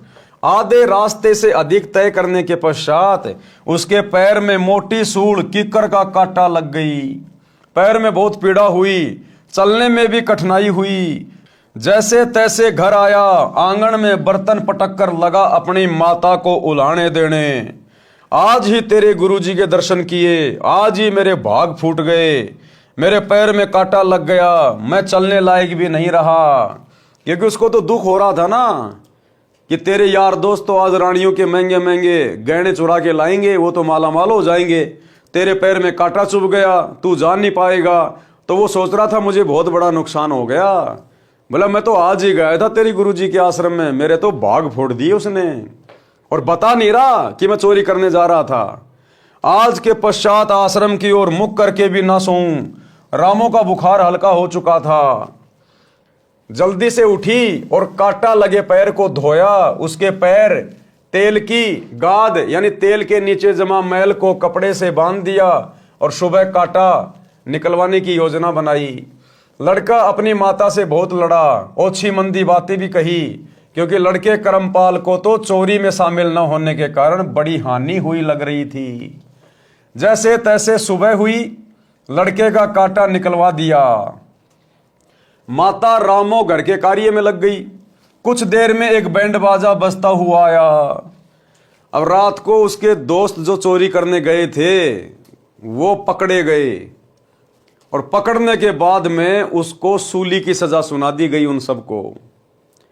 मंत्रियों ने कहा कि महाराज जी सोचिए कितने बड़े खूंखार चोर हैं, ये आम व्यक्तियों को, आम जनता को कहां बख्शेंगे जो राजा के महल में चोरी करने की हिम्मत दिखा रहे हैं। इनको तो कड़ी से कड़ी सजा मिलनी चाहिए। तो राजा ने कहा इनको सूली तोड़ दो इनको।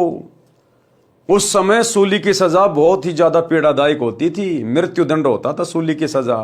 एक 5-6 फुट का भाला होता था, भाला ऊपर से बिल्कुल पहना, उसके ऊपर एक लकड़ी का एक वो चकड़ा होता था और जिसको सजा दी जाती थी, जिसको सूली तोड़ी जाती थी, उसको अच्छी तरीके से बांध के और उसकी गुदा के बल उसको वहां बैठा दिया जाता था।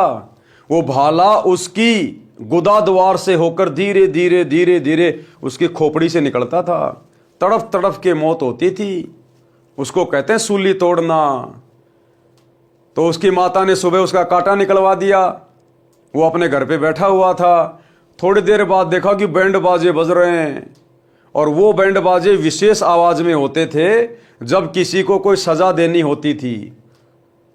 और सजा देने से पहले उन चोरों को, उन डकैतों को बैंड बाजे के साथ सैनिक पकड़कर पूरे गांव में घुमाते थे ताकि दूसरे लोगों को शिक्षा मिले कि चोरी करना कितना बड़ा जुर्म है, चोरी करेंगे तो हमें भी सूली की सजा तोड़ी जाएगी। तो उनसे कहलवाया जा रहा था कि भाई चोरी नहीं करनी चाहिए, चोरी करना बुरी बात है, और देखो हमने चोरी करी थी, आज शाम को हमें सूली की सजा दी जाएगी। अब वो बैंड बाजा बजता हुआ आ रहा था, लड़का बाहर निकला बैंड बाजे की आवाज सुनकर। नगर निवासियों को पता होता था कि इस प्रकार का साजबाज उस समय शहर में बजाया जाता है जब किसी को मौत की सजा दी जाती है। इसलिए प्रत्येक व्यक्ति अपने अपने घरों के बाहर खड़े हो जाते थे और जाना करते थे कि किसको किस कारण सूली तोड़ा जा रहा है। राजा के सिपाही उन चारों व्यक्तियों से कहलवा रहे थे कि अपना दोष बताओ। वे कह रहे थे कि हम राजा के घर में चोरी करने गए थे, हमने घोर अपराध किया है, आज शाम को हमें सूली पर चढ़ाया जाएगा। कोई सुनता हो तो कभी ऐसी गलती ना करना। करमपाल को अपने साथी चोरों को पहचानते देर नहीं लगी। अब वो करमपाल नाम का लड़का, रामो का बेटा, वो अपने साथियों को तुरंत पहचान गया और माजरा भी समझ गया। रामो बोली कि ठीक हुआ और करना चोरी, तुम्हें यही सजा चाहिए थी, करके खाया नहीं जाता। रामो अपने घर में चली गई। करमपाल द्वार पर भयभीत स्थिति में डरा डरा सा खड़ा रहा, फिर घर में जाकर जोर जोर से रोने लगा। रामो ने देखा कि करमपाल क्यों रो रहा है, पूछा कि बेटा क्या हो गया, कांटा भी निकल गया, अब क्या दर्द हो रहा है। करमपाल उठा और अपनी माता के सीने से लिपट गया, बोला माँ भला हो आपके गुरुजी का, जिसने तेरे बेटे की सूली की सजा कांटे में टाल दी। अब उस करमपाल के समझ में आई कि रात्रि में वो कांटा तेरे पैर में क्यों लगा था। वो कांटा लगा नहीं था, वो सतगुरुदेव भगवान के द्वारा लगाया गया था, क्योंकि उसकी मां सतगुरु की शरण में आ गई थी। और सतगुरु के शरण में आने के बाद उस परिवार पे फिर कोई आपत्ति नहीं आ सकती। अगर किसी की मृत्यु होनी है, किसी का एक्सीडेंट होना है, किसी ने बीमारी में मरना है, और अगर परिवार का एक सदस्य भी नाम उपदेश ले लेता है और मर्यादा में रह के भक्ति करता है, तो परमात्मा पूरे परिवार पे आने वाली आपत्ति को टालते हैं। तो अब उस करमपाल को समझ में आ गया और कहा कि मां भला हो तेरे गुरुजी का, जो मेरे पैर में कांटा लग गया, भला हो आपके गुरुजी का, जिसने तेरे बेटे की सूली की सजा कांटे में टाल दी। मां आज तेरा बेटा सूली चढ़ना था, मां आप कैसे जीवित रहती। रामो बोली कि मेरा बेटा क्या चोर है, क्यों टूटती सूली, चोरों को सजा मिलती है। करमपाल बोला हाँ मां तेरा बेटा चोर था, आज के बाद कसम है मां तेरी कभी नशा नहीं करूंगा, आपके साथ सत्संग में चला करूंगा, आपके साथ घर के काम में हाथ बटाऊंगा, मैं अपनी जिंदगी में कभी मां को कभी दुखी नहीं करूंगा। रामो बोली रे निकम्मे, चोरी भी करने लग गया था। लड़का बोला कि हाँ मां पक्का चोर हो गया था, धन्य है आपके सतगुरु, धन्य है मेरी मां जिसे ऐसे महापुरुष की शरण मिली। मां आज ही चल मुझे दीक्षा दिला कर ला। रामो तुरंत लड़के को भगतमती कस्तूरी के पास लेकर गई, सब वृतांत बताया। कस्तूरी भी सब कार्य छोड़कर उनके साथ आश्रम में गई और गुरुजी का धन्यवाद किया, सब घटना को बताया, लड़के को नाम दिलाया। एक अन्य गांव के सत्संगी परिवार की लड़की से करमपाल का विवाह हो गया। पूरा परिवार सत्संग में आने लगा तथा सेवा करके सुखी जीवन जीने लगा। एक परिवार के सदस्य ने सतगुरु की शरण ग्रहण करी, सत्संग सुने, और सतगुरु ने उस परिवार के कर्म संस्कार चेंज कर दिए। कर्म संस्कार जम जोरा जासे डरे मिटे कर्म के लेख, अदली असल कबीर है ये कुल के सतगुरु एक। यही कबीर परमात्मा सतगुरु रामपाल जी भगवान चारों युगों में असंख्य रूप धारण करके भिन्न भिन्न वेश बनाकर ये परमात्मा अपने आत्माओं के लिए इस प्रकार की लीला करते रहते हैं, क्योंकि पूर्ण सतगुरु की शरण में आए बिना संस्कार चेंज नहीं होते। अगर वो रामो बहन किसी ऐरे गहरे नकली साधु संत महात्मा से उपदेश ले लेती तो उसके बेटे को सूली की सजा टूटने से कोई नहीं बचा सकता था। लेकिन रामो का सौभाग्य, उसे पूर्ण सतगुरु मिला, पूर्ण सतगुरु और उसका परिवार जो बर्बादी के मुहाने पे था, बेटा एक नंबर का नशेड़ी और चोर बन गया था। अब रामो तो अपने बेटे के ऊपर ही अपने दिन तोड़ रही थी कि बेटा बड़ा होगा, शादी करूंगी, बहू आएगी, पूरी जिंदगी मैंने दुख उठाया है, कम से कम बुढ़ापे में सुख भोगूंगी। उस रामो का जीवन और ज्यादा बुढ़ापे में नरक बनना था, नरक। लेकिन सच्चे सतगुरु की शरण में आने से परिवार ने पूरे परिवार को बचा लिया, बर्बाद होने से बचा लिया।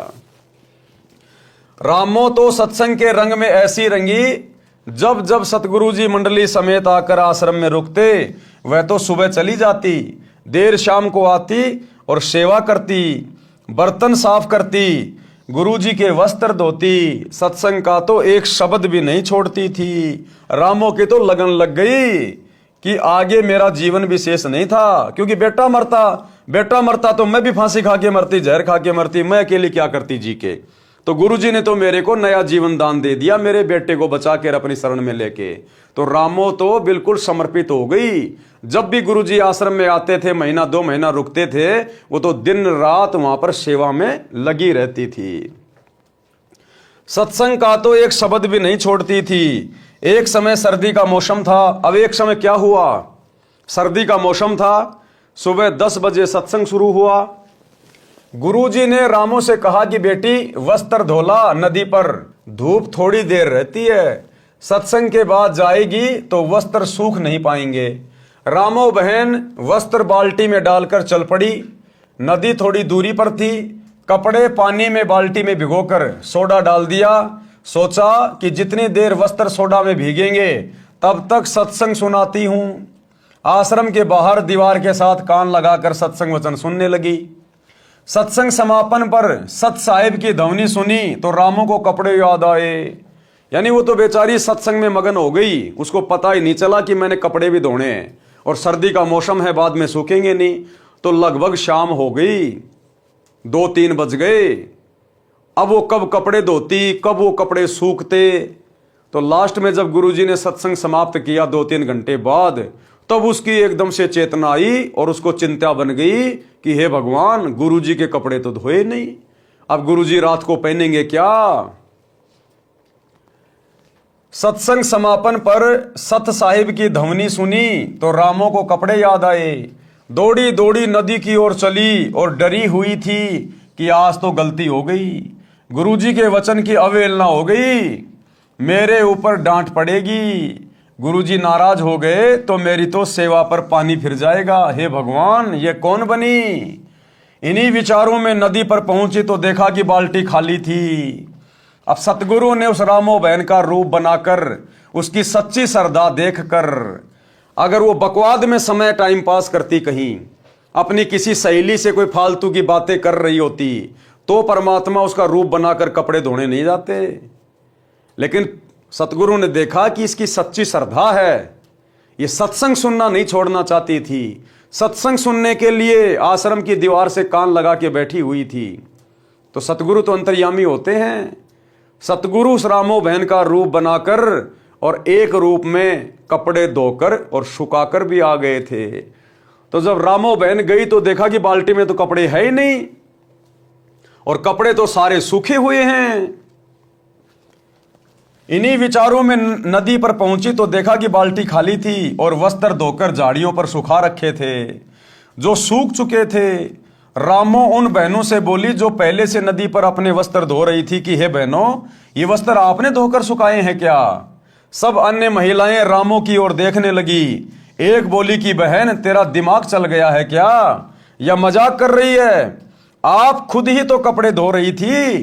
बेसब्री होकर हमारे भी छींटे लग रहे थे, तेरे को टोका भी था कि धीरे धीरे कपड़े धो, तो खुद झाड़ियों पर सुखा कर गई थी, अब क्या भांग का नशा करके आई है। अब रामो को समझते देर नहीं लगी और रामो फूट फूट के रोने लगी। भाई और बहनों, धरती पर आज वही कबीर परमात्मा प्रकट है। पहले तो परमात्मा छुप छुप के लीला करते थे, किसी अन्य साधु संत महात्मा का रूप बना के लीला करते थे। आज ये सतगुरु स्वयं अपने ओरिजिनल सतलों के रूप में धरती पे प्रकट हैं, ओरिजिनल फॉर्म में। यदि ऐसी हमारी सच्ची श्रद्धा होगी, सच्ची लगन होगी, तो परमात्मा ना जाने गुप्त रूप में आप और हमारे लिए क्या क्या कर देंगे। गुप्त रूप में सब काम सार दे, जो भी विपदा आने पड़े। रामो रोने लगी और सब कपड़े उठाकर बाल्टी में डालकर आश्रम की ओर चली। आश्रम में किसी सेवादार ने रामो को आश्रम के बाहर बैठे सत्संग सुनते देर तक देखा था।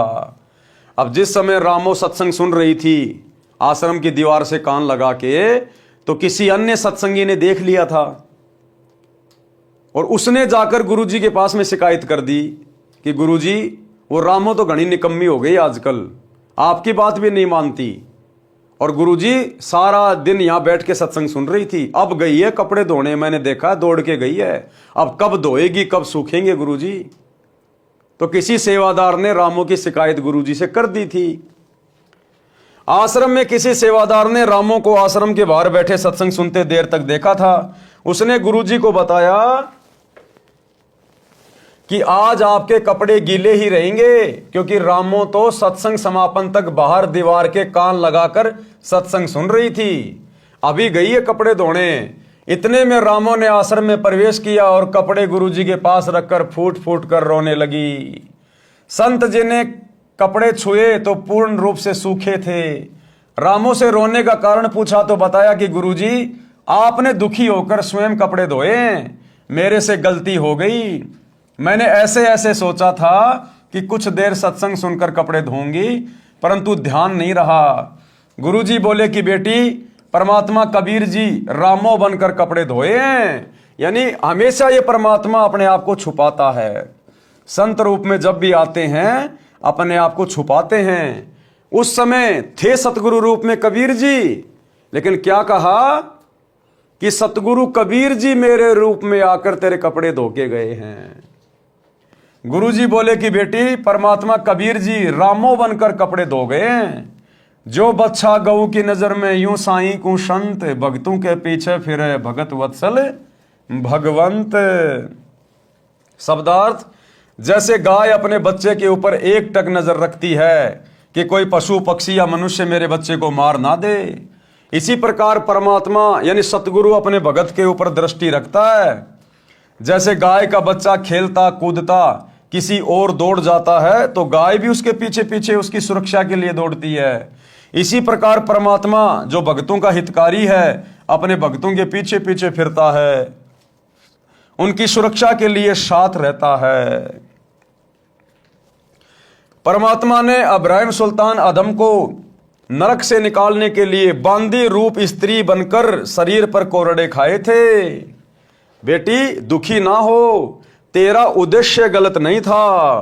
परमात्मा तो सच्ची लगन व भाव के भूखे हैं। रामो शांत हुई, सत्संग से रामो बस गई, मोक्ष भी मिला।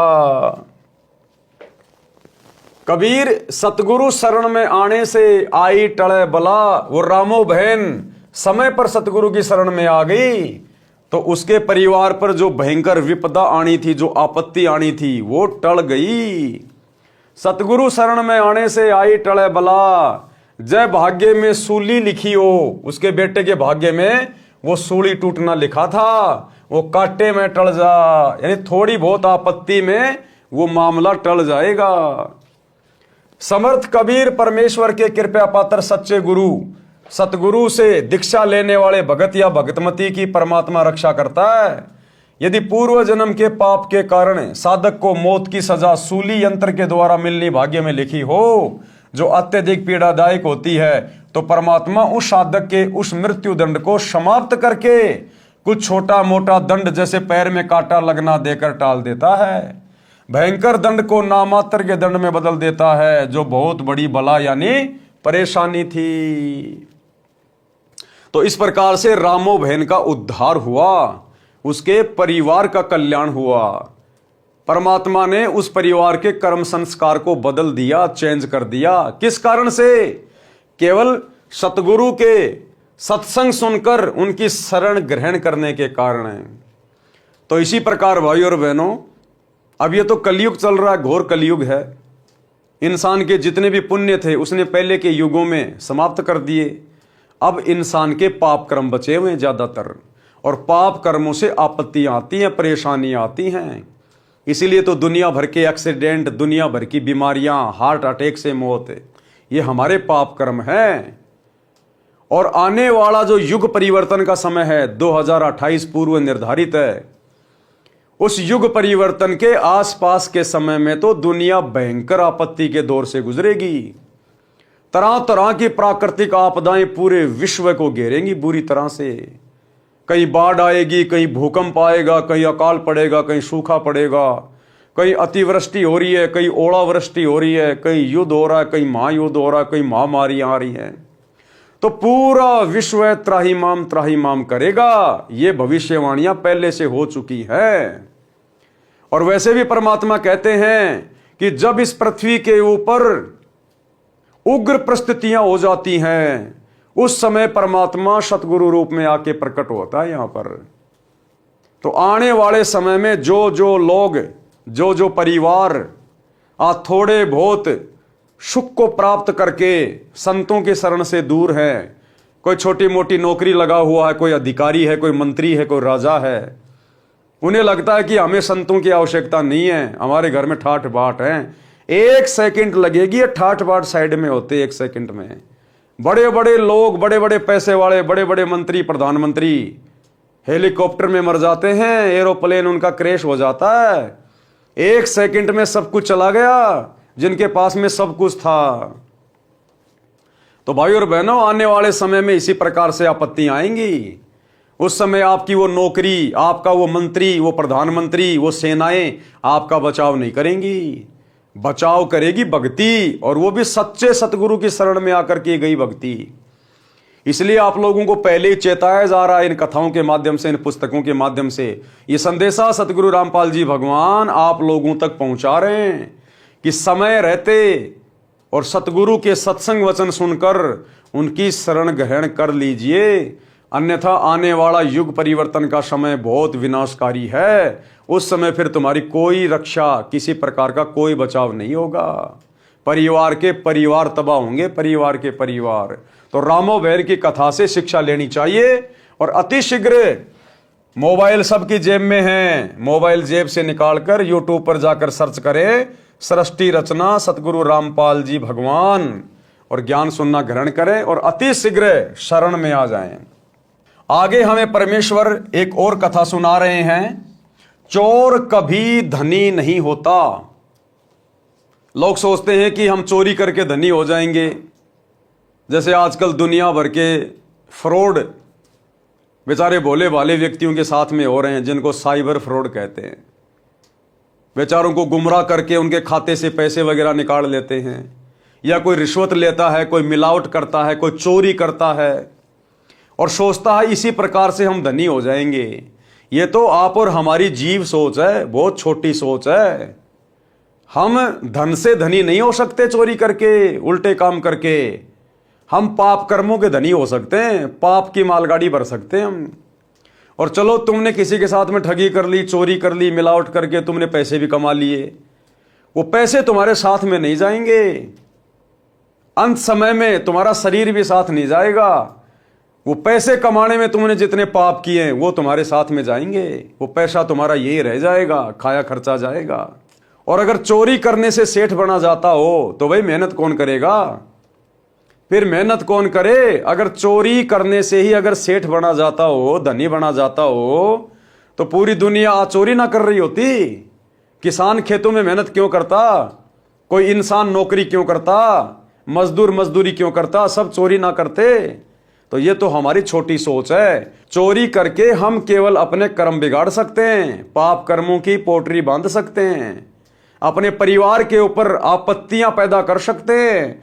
क्योंकि जिस घर में चोरी का पैसा आता है, जिस घर में रिश्वत का पैसा आता है, उस परिवार के सदस्यों को जहर देने की जरूरत नहीं है। वो चोरी, ठगी, रिश्वत का पैसा एक दिन उस परिवार के लिए जहर का काम करेगा।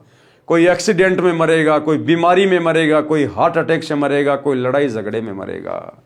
तो गुरुदेव हमें समझाना चाह रहे हैं कि नेक नीति से धन अर्जित करो और भाई सतगुरु की शरण में आ जाओ। तुम्हारे भाग्य में धन नहीं होगा तो भी ये परमात्मा अपनी कलम से तुम्हारे भाग्य में धन लिख देगा। इतना समर्थ है सतगुरु। कबीर परमेश्वर जी अपने विधान अनुसार एक नगर के बाहर जंगल में आश्रम बनाकर रहते थे। यानी ये कबीर परमात्मा सतगुरु रामपाल जी भगवान चारों युगों में ये भिन्न भिन्न रूप धारण करके, वेश धारण करके हम आत्माओं को अपनी शरण में लेकर हमारी बैटरी चार्ज करते रहते हैं। हमें इस भक्ति युग तक लाने के लिए परमात्मा असंख्य रूप बनाकर जगह जगह लीलाएं करते हैं। कहीं पर आश्रम बनाकर 10 साल रह जाते हैं, कहीं 20 साल रह जाते हैं, अचानक से कहीं चले जाते हैं, किसी को पता ही नहीं चलता। तो ऐसे ही एक नगर के पास में छोटा सा आश्रम बनाकर कबीर परमात्मा एक संत वेश में रहा करते थे। कुछ दिन आश्रम में रहते थे, सत्संग करते थे, फिर भ्रमण के लिए निकल जाते थे। उनका एक जाट किसान शिष्य था जो कुछ ही महीने से शिष्य बना था। किसान निर्धन था, उसके पास एक बैल था, उसी से किसी अन्य किसान के साथ मेलजोल करके खेती करता था। 2 दिन अन्य का बैल स्वयं लेकर दोनों बैलों से हल चलाता था। फिर 2 दिन दूसरा किसान उसका बैल लेकर अपने बैल के साथ जोड़कर हल जोतता था। किसान अपने कच्चे मकान के आंगन में बैल को बांधता था। एक रात्रि में चोर ने उस किसान के बैल को चुरा लिया। सतगुरु का वो गरीब भगत जिसके पास केवल एक ही बैल था और जब खेती करने का समय आता था किसी और का बैल उधार लेकर अपनी खेती करता था। एक दिन एक चोर आया और रात्रि में उस भगत के उस बैल को चुरा के ले गया। किसान ने देखा कि बैल चोरी हो गया तो सुबह वह आश्रम में गया, गुरुदेव जी से अपना दुख साझा किया। गुरुदेव जी ने कहा कि बेटा विश्वास रख परमात्मा पर, दान धर्म भक्ति करता रहे, आपको परमात्मा 2 बैल देगा। चोर चुरा कर ले गया है, वह पाप का भागी बना है। परमेश्वर की कृपा से बारिश अच्छी हुई, किसान भगत की फसल चौगुनी हुई, 4 गुना ज्यादा फसल हुई, क्योंकि सतगुरु ने आशीर्वाद जो दे दिया था। साध वचन पलटे नहीं चाहे पलट जाए ब्रह्मांड, साधु बोले सहज स्वभाव, साधु का बोला मिथ्या न जाए। तो गुरुदेव के आशीर्वाद से बढ़िया फसल हुई, बढ़िया बारिश हुई और 4 गुना ज्यादा फसल हुई। किसान भगत की फसल चौगुनी हुई। भगत किसान ने 2 बैल मोल लिए और उनको अच्छी खुराक खिलाई। बैल यानी सांडों जैसे ताकतवर हो गए। गांव में उसके बैलों की चर्चा होती थी। 1 साल के बाद वही चोर उसी क्षेत्र में चोरी करने आया। अब जो चोर था, अब उसने उस बैल को चुरा लिया और बैल को उसने औने पौने दामों पे बेच दिया। यानी 5,000 का बैल था तो 2,500-3 हजार में बेच दिया और थोड़े बहुत दिन तो उसने अपना परिवार चलाया।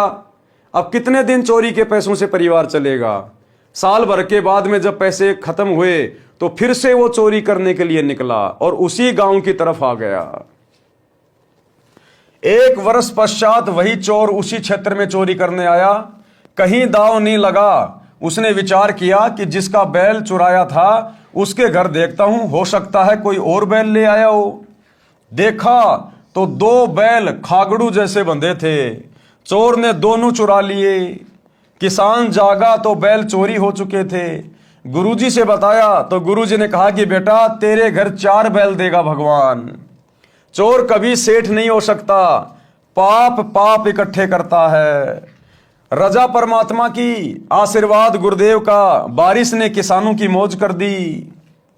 भगत किसान के पास जमीन पर्याप्त थी परंतु बारिश के अभाव से खेती थोड़े क्षेत्र में करता था। बारिश अच्छी हो गई, 2 बैल मोल लिए, 2 कर्जे पर लिए, खेती अधिक जमीन में की, 1 नौकर हाड़ी रखा। 1 वर्ष में सब कर्ज भी उतर गया।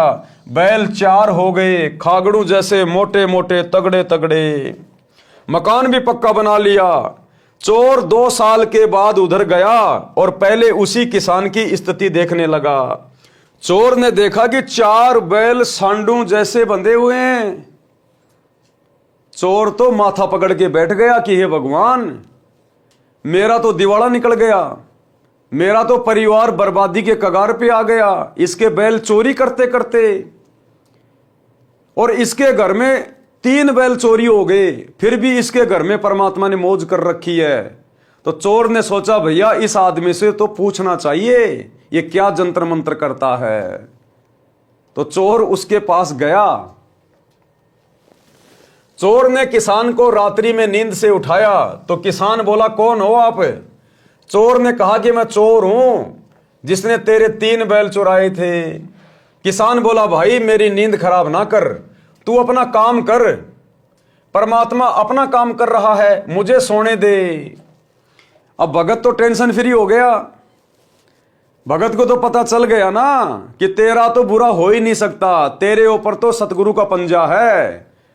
तू तो केवल अपना दान धर्म करता रहे, मर्यादा में रह के भक्ति करता रहे, तेरा तो सतगुरु बाड़ी बाका नहीं होने दे रहा। तेरा तो जब जब कोई नुकसान करता है परमात्मा तुझे आगे ही बढ़ाता है। तो चोर ने कहा भैया तू एक काम कर, तू चोर है ना तो तेरा काम चोरी करना है, तू चोरी कर, मेरी नींद क्यों खराब कर रहा है, मुझे सोने दे। चोर ने पैर पकड़ लिए और बोला हे देवता मेरे से अब चोरी नहीं हो रही। एक बात बता, आपका चोर आपके सामने खड़ा है, आप पकड़ भी नहीं रहे हो। हे भाई तेरा 1 बैल मैंने चुराया, तेरे घर अगले वर्ष 2 बैल खागड़ू जैसे बंधे थे, वे दोनों भी मैंने चुरा लिए। आज 2 वर्ष पश्चात आपके आंगन में 4 बैल खागड़ू जैसे बंधे हैं और मेरा सर्वनाश हो चुका है। बालक भी भूखे रहते हैं, मुझे मार चाहे छोड़, मुझे तेरे विकास का राज बता, कि मुझे तू ये रहस्य बता, ये बात क्या है। चाहे तू मुझे मार चाहे मुझे छोड़, मैंने तेरे को सच्चाई बता दी। मैं भी जाट किसान हूं। चोर क्या बोला कि मैं भी जाट किसान हूं, जमीन भी है और निर्धनता बेअंत है, यानी गरीबी का कोई ओढ़ नहीं है। भगत किसान ने उसको कहा कि आप स्नान करो, खाना खाओ। चोर ने वैसा ही किया। फिर भगत उस चोर को आश्रम में लेकर गया, गुरुदेव से सब घटना बताई। गुरुदेव ने चोर को समझाया। 7-8 दिन भगत किसान ने अपने घर पर रखा और प्रतिदिन गुरुजी से मिलाकर सत्संग सुनाया। चोर ने दीक्षा ली। गुरुजी ने कहा कि भगत बेटा नए भगत को 1 बैल दे दे उधार। अब गुरुजी ने उस किसान को क्या कहा कि बेटा ये जो पहले चोरी करता था ना, अब ये भगत बन गया, नाम ले लिया, तू इसको 1 बैल उधार दे दे, ये भी अपनी मेहनत मजदूरी करके खाएगा और परमात्मा इस पे भी दया करेगा, इसका भी धंधा अच्छा चलाएगा, बढ़िया इसकी फसल होगी, फिर ये तेरे को दे देगा वापस। नए भगत को 1 बैल उधार दे दे, खेती करेगा, तेरे पैसे लौटा देगा। भगत ने कहा गुरुजी ठीक है। भगत किसान ने नए भगत को 1 बैल दे दिया। नया भगत प्रति महीना सत्संग में आता था, पूरे परिवार को नाम दीक्षा दिला दिया। 2 वर्ष में वित्तीय स्थिति अच्छी हो गई, यानी गुरुदेव के आशीर्वाद से 2 साल में उसकी आर्थिक स्थिति भी अच्छी हो गई। 1 बैल प्लस 3 पहले वाले चोरी वाले बैलों के रुपए लेकर चोर भगत उस किसान भगत के घर आया। अब परमात्मा ने 2 साल के अंदर अंदर उस चोर भगत की इतनी बढ़िया स्थिति कर दी कि इतनी अच्छी फसल हुई। वो 1 बैल तो जो नाम दीक्षा लेने के बाद में लाया था उधार, उसके पैसे, और 3 बैल जो चोरी करके ले गया था पहले, उनके पैसे, यानी 4 बैलों के पैसे लेकर और अपने भगत भाई के पास गया उसको देने के लिए। उसके बच्चे भी साथ थे। किसान भगत ने उस चोर भगत से सब पैसे देकर कहा कि मुझे क्षमा करना, आपका उपकार मेरी 7 पीढ़ी भी नहीं उतार पाएगी। पुराना भगत बोला कि हे भाई ये सब गुरुदेव जी की कृपा है, उनका वचन फला है, आप ये सब रुपए गुरुजी को दान रूप में दो। मेरे को तो उन्होंने पहले ही कई गुना बैलों की पूंजी दे दी थी, मेरे काम की नहीं। दोनों भगत गुरुजी के पास गए और सारी दान राशि चरणों में रख दी।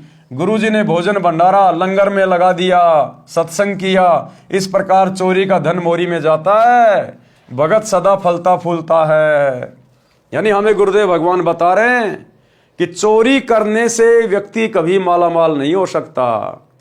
यानी नेक नीति से कमाई करने वाला भी यदि उसके भाग्य में भक्ति धन नहीं है, उसके पिछले पुण्य नहीं है और बहुत अच्छा आदमी है, लेकिन वर्तमान में सच्चे गुरु की शरण में नहीं है, तो नेक नीति से काम करने वाला व्यक्ति भी नहीं फलेगा, नहीं फूलेगा। क्योंकि भाई और बहनों, जो व्यक्ति आज जिस भी स्थिति में है, चाहे कोई राजा बना है, कोई मंत्री बना है, कोई उद्योगपति है, कोई सेठ है, कोई भिखारी है, उसके पिछले मनुष्य जन्म के पाप और पुण्य के आधार से आज वो व्यक्ति इस स्थिति में है। और जब उसके पिछले जन्मों के पुण्य समाप्त होते हैं, ना वो मंत्री पद पे रह पाता, कोई भी कारण बनेगा, चाहे उसको जनता का समर्थन ना मिले, वो हार जाएगा, या एक्सीडेंट में उसकी मृत्यु हो जाएगी, या अन्य और किसी प्रकार का कोई घाटा हो जाएगा। क्योंकि यहां जो भी कुछ होता है पाप और पुण्य के आधार से होता है, और ये पाप और पुण्य सतगुरु की शरण में आकर ही सेट होते हैं। यदि हमारे पास में पुण्य नहीं है तो सतगुरु की शरण में आकर भक्ति करने से हम नए सिरे से पुण्य बनाते हैं। यदि पाप कर्म ज्यादा है, हमें दुखदाई है, हमारे ऊपर संकट आ रहे हैं, आपत्तियां आ रही हैं, तो सतगुरु की शरण में आने से पाप कर्म कटते हैं, हल्के होते हैं। तो भाई और बहनों, नेक नीति और ईमानदारी से हमने अपना व्यवसाय करना है, अपना काम धंधा करना है। हमने शौपन में भी किसी की आत्मा नहीं दुखानी है, अन्यथा हम गुरुपद और मर्यादाओं से उसी समय नीचे गिर जाएंगे।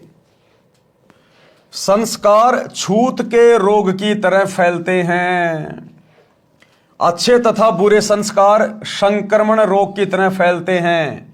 जैसे भगत के हाथ से बोए गए बीज में भी भक्ति संस्कार प्रवेश होते हैं। जो उस अन्न को खाता है उसमें भी भक्ति की प्रेरणा होती है।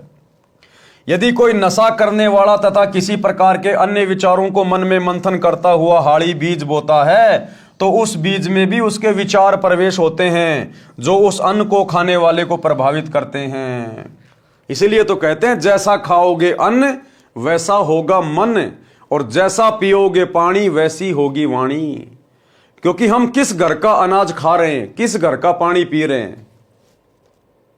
खाना बनाते समय माता बहनों के दिमाग में क्या चल रहा है, कोई सुखी है, कोई दुखी है, कोई क्या चिंतन कर रही है, वो गुण उस खाने में प्रवेश करते हैं और खाने वाले को भी प्रभावित करते हैं।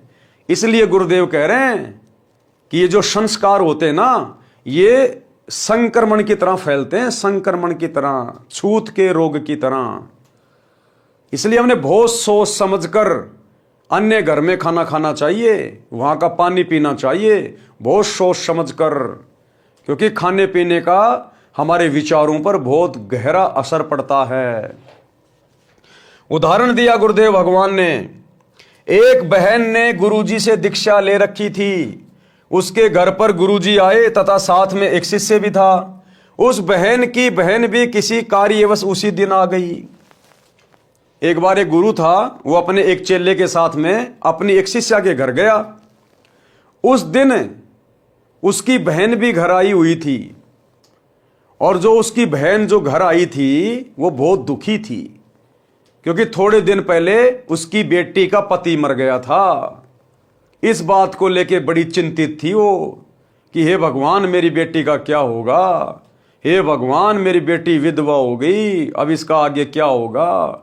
और वो खाना बना रही थी उन संतों के लिए, और खाना बनाते बनाते इस प्रकार के चिंतित विचार उसके दिमाग में चल रहे थे, और वो सारे विचार उस खाने में ऐड हो रहे थे।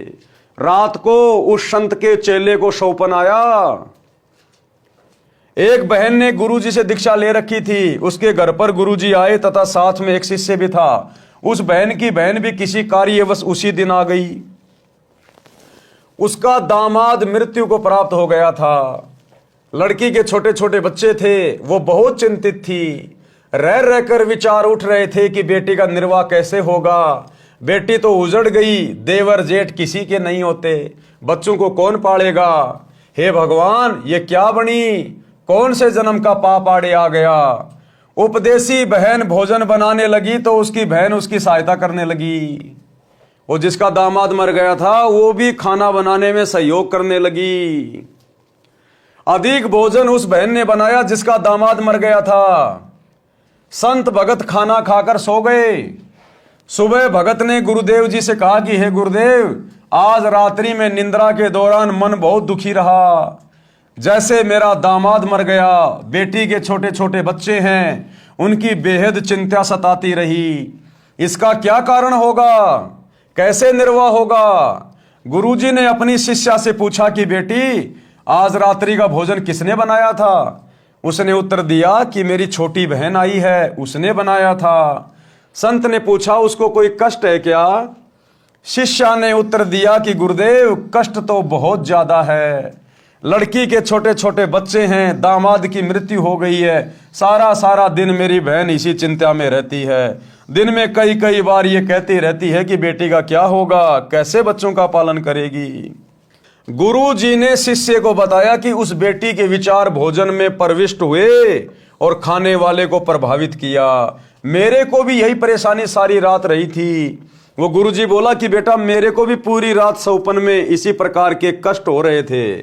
इसी प्रकार यदि भक्ति नाम सुमरण या आरती या संतों की वाणी का मनन करते करते भोजन बनाया जाए तो खाने वाले में वे सुसंस्कार अच्छी प्रेरणा करते हैं, भक्ति की रुचि बढ़ती है। कोई हाड़ी गाने रागनी गाता हुआ बीज बोता है या खाना बनाने वाली गाने या रागनी गाती हुई भोजन बनाती है तो उस अन्न में वे संस्कार प्रवेश हो जाते हैं। उसे खाने वाले का स्वभाव भी उसी प्रकार बकवाद करने को प्रेरित होता है, जिसका परिणाम वर्तमान 1997 के आसपास में दिखाई दे रहा है। अच्छाई में कम, बुराई अधिक संख्या में मानव लगा है। तो भाई और बहनों, इसलिए हमने बाहर का खाना, हर किसी के घर का खाना खाने से बचना चाहिए। ये आध्यात्मिक बातें हैं, आम सांसारिक लोग इन बातों को नहीं समझ पाएंगे। इसीलिए तो परमात्मा कहते हैं कि जिन लोगों के घर में गुरु का नाम नहीं है, सच्चे गुरु का नाम नहीं है, उन लोगों के ऊपर तो 3 लोक का भार चढ़ा हुआ, 3 लोक का भार।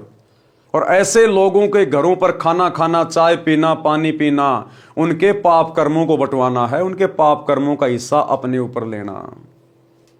ये बहुत गूढ़ बातें हैं। इसलिए दुनिया दुखी है, परेशान है, क्योंकि आज भारत देश में भी 99% लोग सच्चे सतगुरु की शरण से दूर हैं। मुट्ठी भर आत्माएं आज सतगुरु रामपाल जी की शरण में हैं। बाकी 99% से ज्यादा लोग उन्हीं कुविचारों में सारा दिन रहते हैं, उन्हीं चिंताओं में, उन्हीं परेशानियों में, कोई चोरी में, कोई ठगी में, कोई रिश्वत में, कोई जारी में, कोई 2 नंबर के धंधों में, और सारा दिन उसी प्रकार से अपना काम धंधा करते रहते हैं। तो उन लोगों के विचार उस खाने में प्रविष्ट हो जाते हैं जिसके घर का हम खाना खाते हैं, और इस प्रकार से फिर वो संस्कार हमारे को प्रभावित करते हैं, भक्ति में बाधा उत्पन्न कर देते हैं। भक्ति में बाधा। यदि संतों की वाणी, पाठ, आरती, सुमरण करने वालों की संख्या अधिक हो जाएगी तो वातावरण भक्तिमय हो जाएगा। प्रत्येक व्यक्ति के मन में भगत जैसे भाव उपजेंगे।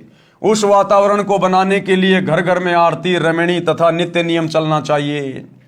गुरु जी से दीक्षा लेकर नाम का सुमरण करना चाहिए, जिससे वातावरण में भक्ति के विचारों के तत्व अधिक भर जाएंगे तथा बुरे संस्कारों वाले विचार ऊपर उठ जाएंगे।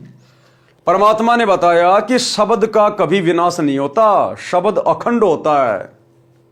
हम जो भी शब्द निकालते हैं ये ऊपर ब्रह्मांड में ये विचरण करते रहते हैं, शब्द का कभी विनाश नहीं होता। अब क्या होगा, हम जितने भी भगत भाई बहन हैं जिनके सुविचार हैं, अच्छे विचार हैं, हमारे घरों में जो आरतियां चलती हैं, हम जो आरतियां करते हैं, पाठ करते हैं तीनों समय का, गुरुदेव के सत्संग चल रहे होते हैं, उनके शब्द चल रहे होते हैं, उनकी वाणियां चल रही होती हैं, हम नाम सुमरण करते रहते हैं मनी मन में या बोल बोल के, तो सूक्ष्म जो शब्द हैं ये ऊपर जाते हैं ब्रह्मांड में, और ब्रह्मांड में जाकर पहले से जो कुशब्द है, जो दुनिया वालों के जितने भी जो बुरे शब्द है, जो कुशब्द है, जैसे रागनियां चलती हैं, गाने चलते हैं, दुनिया भर के लोग फालतू में दुनिया भर की बकवाद करते रहते हैं, तो ऊपर ब्रह्मांड में उन शब्दों की एक लेयर बनी हुई है, एक वो परत बनी हुई है, जिसका प्रभाव लगातार नीचे आता रहता है और पूरे वातावरण को प्रभावित करता है। किसी को भी शांति नहीं है, सबके मन में अशांति बनी हुई है, भय बना हुआ, चिंता बनी हुई है। अब ये भक्ति युग शुरू हो गया सन 1994 से। सभी भगत भाई बहन तीनों समय की आरती करते हैं, पाठ करते हैं, गुरु जी का सत्संग चलता है घरों में या गाड़ियों में, या अपना कोई ट्रैक्टर में काम कर रहा है अपना सत्संग सुन रहा है, कोई मजदूरी कर रहा है अपना सत्संग सुन रहा है, अपना सुमरण कर रहा है। तो हमारे मुख से निकले हुए सुशब्द अब ब्रह्मांड में ऊपर जा रहे हैं, और ऊपर जो दुनिया वालों के कुशब्द की जो लेयर है, जो परत है, उसके नीचे इन अच्छे शब्दों की एक दूसरी लेयर बन जाएगी, एक नई जो है वो परत बन जाएगी। और नई परत बनने से ऊपर वाले शब्दों का प्रभाव नीचे आएगा नहीं, और नीचे आप और हमारे शब्द हैं, तो हमारे शब्दों का प्रभाव नीचे आएगा। तो इस प्रकार से पूरे विश्व का माहौल चेंज होगा। इसलिए गुरुदेव कहते हैं, कथा करो करतार की, सुनो कथा करतार, आन कथा सुनिए नहीं कहे कबीर विचार। भगत के मुख से कभी भी हंसी मजाक की बातें नहीं निकलनी चाहिए। भगत के मुख से कभी भी निंदा, चुगली, राग, द्वेष, ईर्ष्या की बातें नहीं निकलनी चाहिए। भगत के मुख से कभी भी फालतू की सांसारिक बातें नहीं निकलनी चाहिए, क्योंकि आप और हमारे शब्दों की बहुत ज्यादा वैल्यू है। गुरु से दीक्षा लेकर नाम का सुमरण करना चाहिए, जिससे वातावरण में भक्ति के विचारों के तत्व अधिक भर जाएंगे तथा बुरे संस्कारों वाले विचार ऊपर उठ जाएंगे। भक्ति संस्कार ऑक्सीजन जानो तथा बुरे विचार कार्बन डाइऑक्साइड समझो। ऑक्सीजन रूपी भक्ति संस्कार के सिलेंडर खोलने पड़ेंगे, यानी सदग्रंथ साहिब के पाठ पर पाठ करने पड़ेंगे। तो गुरुदेव ने कितनी बड़ी दया कर दी, सत्सेवकों घरों में 24 घंटे सदग्रंथ साहिब का पाठ हो रहा है। गुरुदेव ने इसीलिए तो घर घर में पाठ प्रकाश की मेमोरी भिजवा दी। आज कई हजारों की संख्या में सत्सेवक भाई बहनों के घरों में परमात्मा की अखंड वाणियां चलती रहती है, मीठी मीठी आवाज में। लगातार ब्रह्मांड में वो सुशब्द जा रहे हैं, और इसी प्रकार से धीरे धीरे ये दुनिया का वातावरण बदलेगा।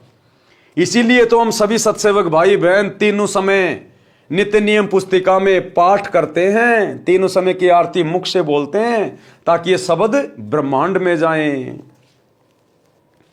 यानी सदग्रंथ साहिब के पाठ पर पाठ करवाने पड़ेंगे तथा तीनों समय की संध्या नित्य कर्म करने होंगे, सुमरण करना होगा। भक्ति करने वालों की संख्या बढ़ेगी तो भक्ति के विचार भी पृथ्वी पर अधिक फैलेंगे, जिनसे प्रत्येक के मन में शांति का आभास होगा। सत्संग करने किसी के घर जाते थे तो पहले दिन तो हमारा भी मन अशांत हो जाता था, फिर प्रत्येक भगत अपनी अपनी रमेणी सुबह के नित्य नियम, शाम की आरती तथा सुमरण करते, फिर सत्संग सुनाता, तब उस घर से बुरे विचार यानी कुसंस्कार निकल जाते। सुसंस्कारों की अधिकता होने से मन शांत होता। जब हम सत्संग या पाठ करके अगले गांव जाने लगते थे तो पूरा परिवार रोने लग जाता था। उनको इतनी शांति तथा संत भक्तों के संग में मिलती थी, उन संस्कारों का प्रभाव महीनों भर रहता था। यदि नाम लेकर प्रतिदिन की तीनों संध्या व सुमरण परिवार के लोग करने लग जाएं तो वह शांति सदा बनी रहेगी। जो बीड़ी हुक्का में तमाकू पीता है और वह बीज बोता है तो उस अन्न में भी तमाकू की वासना सूक्ष्म तत्व प्रवेश कर जाते हैं। उस अन्न को खाने वाले में भी तमाकू सेवन करने की प्रेरणा बन जाती है। देखो कितना गहरा असर होता है।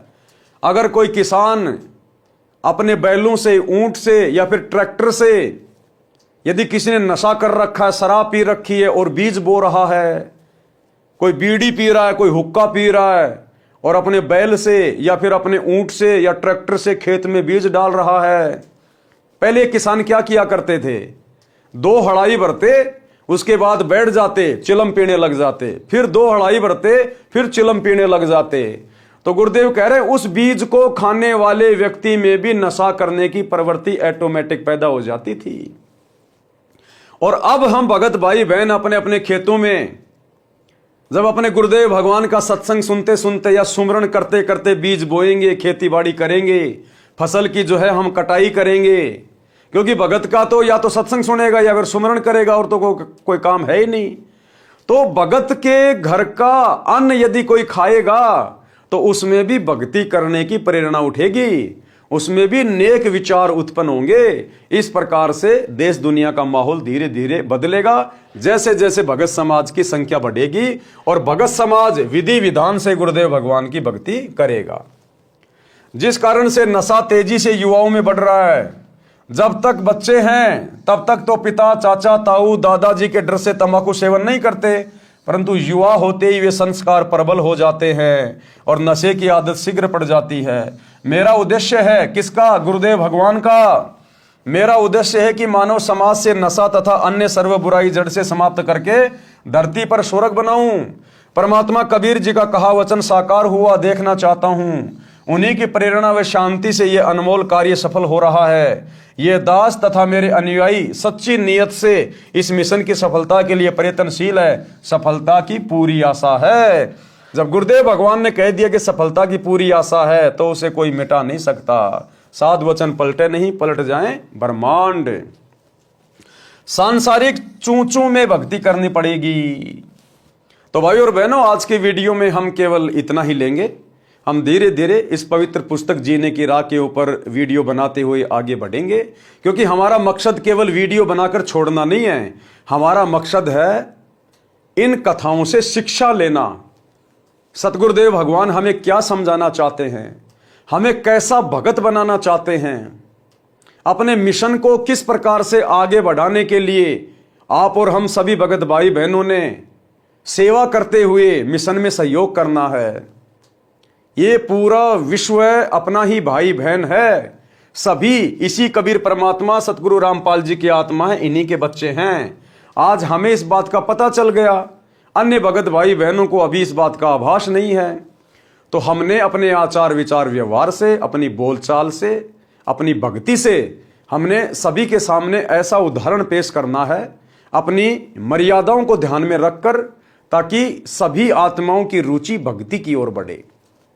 और ये असर सामने वाले पे उस समय होगा जब हम खुद अपने गुरुजी के वचनों को फॉलो करेंगे और एक नेक भगत की तरह हम लोग व्यवहार करेंगे। तो भाई और बहनों, आज के वीडियो में केवल इतना ही। कल रात्रि 8 बजे सभी भगत भाई बहन फिर से लाइव जुड़िए। तब तक गुरुदेव भगवान हम सबको आज्ञा दें, इजाजत दें, सद्बुद्धि दें, आशीर्वाद दें। बंदी छोड़ सतगुरु रामपाल जी भगवान की जय हो। भाई जो गुरु बचन पे डट गए, कट गए फंद 84 के, कट गए फंद 84 के, कट गए फंद 84 के। भाई जो गुरु बचन पे डट गए, कट गए फंद 84 के।